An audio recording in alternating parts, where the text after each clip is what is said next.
Tout d'abord, bonjour à tous. Beaucoup d'informations là, depuis ce matin. Je représente la société Tereco, PME bretonne basée dans les Côtes d'Armor. Et donc, l'idée de cette petite présentation, c'est de vous donner quelques clés de compréhension sur ce qui est possible de faire dans la rénovation de vos salles et plus précisément sur les équipements CVC, climatisation, ventilation, chauffage. Donc rapidement, juste un petit rappel sur la dernière étude qui a été publiée maintenant il y a un peu plus d'un an par le CNC. Juste pour vous dire que le poste ventilation, chauffage, ventilation, climatisation représente une grosse part de votre facture énergétique, en tout cas de la facture énergétique dans les salles de cinéma, à tempérer bien sûr, parce que l'étude en question concernait un panel de 14 établissements, hein, c'est ça Christian? Donc à tempérer selon le type de bâti que vous avez. Mais l'idée c'était de vous dire qu'en effet, ça représentait une part importante de la facture énergétique, d'où l'idée de pouvoir optimiser, de vous poser justement les bonnes questions pour vous, exploitants, c'est-à-dire comment optimiser la facture énergétique tout en conservant une qualité d'air et de confort pour vos spectateurs dans vos salles. Au travers aussi de vos équipements CVC, c'est de se dire, est-ce que mon équipement tire son meilleur rendement malgré sa vétusté? Est-ce qu'il y a des possibilités d'optimiser ce système? Et puis ensuite, tout simplement, comment je peux effectuer une réduction de ma facture et effectuer des économies d'énergie, parce que pour certains établissements, pour certains d'entre vous, le décret tertiaire vous impose aujourd'hui, et on en a parlé, de tout simplement optimiser les consommations énergétiques.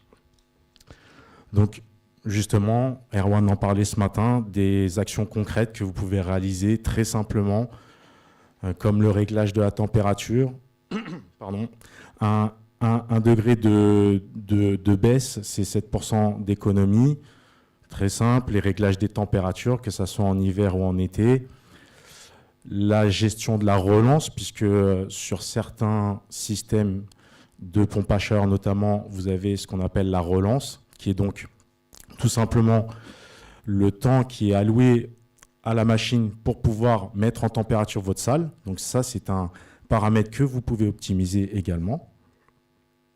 Ensuite, on parle R9, puisque du coup, dans chaque salle de cinéma, en fonction de la capacité d'accueil, vous avez un R9 à introduire en fonction justement de la réglementation. Donc, forcément, en inoccupation, vous avez généralement une sonde qui permet de capter ce qu'on appelle une sonde de qualité d'air ou sonde CO2, la présence, l'occupation dans vos salles. Donc, vous pouvez l'optimiser. Et en effet, plus il est faible, moins vous consommez, puisque vous introduisez de l'air neuf qui est traité derrière, et donc forcément de l'optimisation énergétique possible. La sonde d'ambiance, donc ça c'est à travers votre mainteneur, et également vous pouvez optimiser justement cette sonde et bien vérifier si elle est étalonnée, puisqu'il y a un petit étalonnage à effectuer si besoin, pour justement bien remonter cette valeur sur la régulation de votre système CVC. Et puis après, la supervision, donc c'est tout simplement englober donc tous ces systèmes dans un outil qui permet de faire par exemple du délestage en fonction des tarifs qui vous est imposé par votre fournisseur d'énergie, et justement ne pas dépasser ces seuils pendant les périodes d'occupation, pour justement optimiser les coûts énergétiques encore une fois, et maîtriser les consommations bien sûr. Donc aujourd'hui, deux cas de figure dans la rénovation. Soit vous êtes équipé de nos technologies et à ce moment-là, on peut mettre en place certaines actions pour optimiser les équipements existants. un remplacement de machine si possible en fonction des contraintes que vous avez. Soit vous n'êtes pas équipé de pompe à chaleur, puisque sur le parc existant, on se rend compte qu'il y a différentes technologies qui ont été installées, que ce soit la grande, la moyenne, la petite exploitation.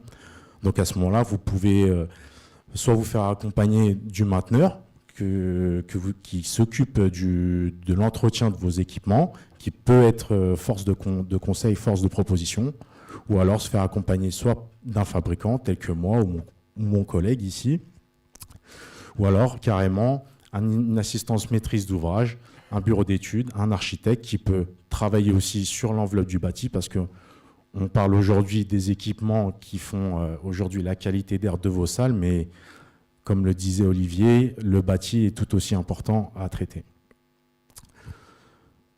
Là, c'est un petit slide qui vous explique en gros les pistes d'amélioration sur 3 postes que nous, on a identifiés, puisque aujourd'hui, ça fait 25 ans qu'on accompagne le cinéma. Aujourd'hui, on revendique à peu près 2000 salles équipées de technologies sur un marché qui en compte un peu plus de 6000. Donc, tout simplement pour vous dire qu'il est possible de faire de l'optimisation sur de l'existant à travers 3 postes. La ventilation, qui fait le traitement d'air de vos salles. Les compresseurs, donc, quand on est en pompe à chaleur, où là, on peut faire du rétrofit.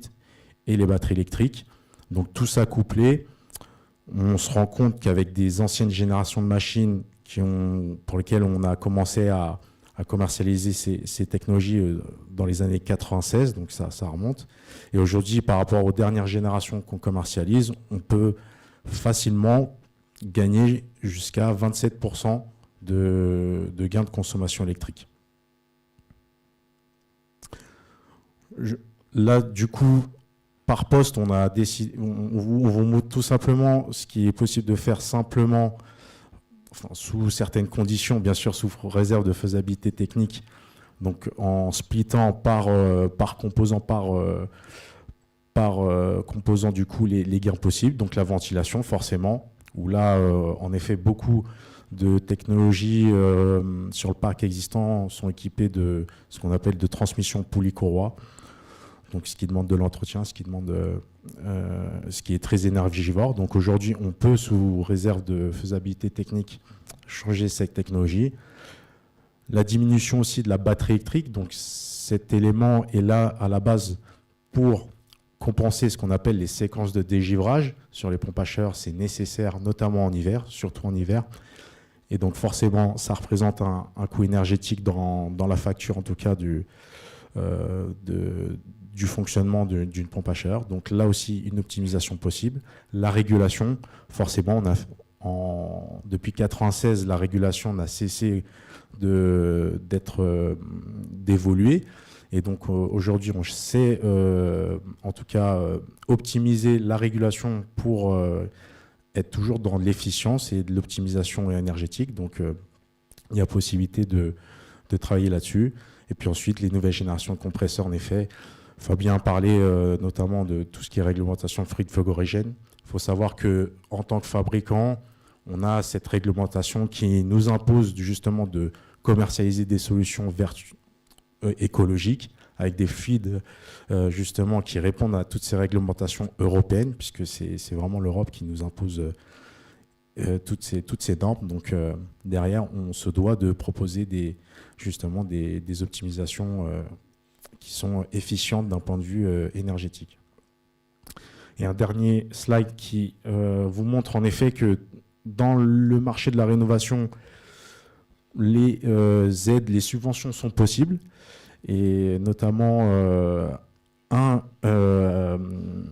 tout cas les C2E, les certificats d'économie d'énergie, qui sont éligibles dans le cadre de remplacement de machines, je précise, remplacement de machines sous certaines conditions. Donc là, vous pouvez vous faire accompagner par le fabricant, généralement par des prestataires qui sont spécialisés dans le montage de dossiers C2E. Dans ces prestataires qui peuvent vous subventionner une partie de vos investissements, vous pouvez travailler sur le remplacement de machines, mais pas que. Vous pouvez travailler sur l'isolation de votre bâti, vous pouvez travailler sur la régulation, sur différents postes qui vous permettent justement de grappiller des subventions supplémentaires et du coup d'avoir un levier supplémentaire pour potentiellement lancer des travaux de rénovation énergétique. Et je vous remercie beaucoup. Merci également. Alors j'entends vos estomacs qui gargouillent, mais nous avons quand même le temps d'une ou deux questions.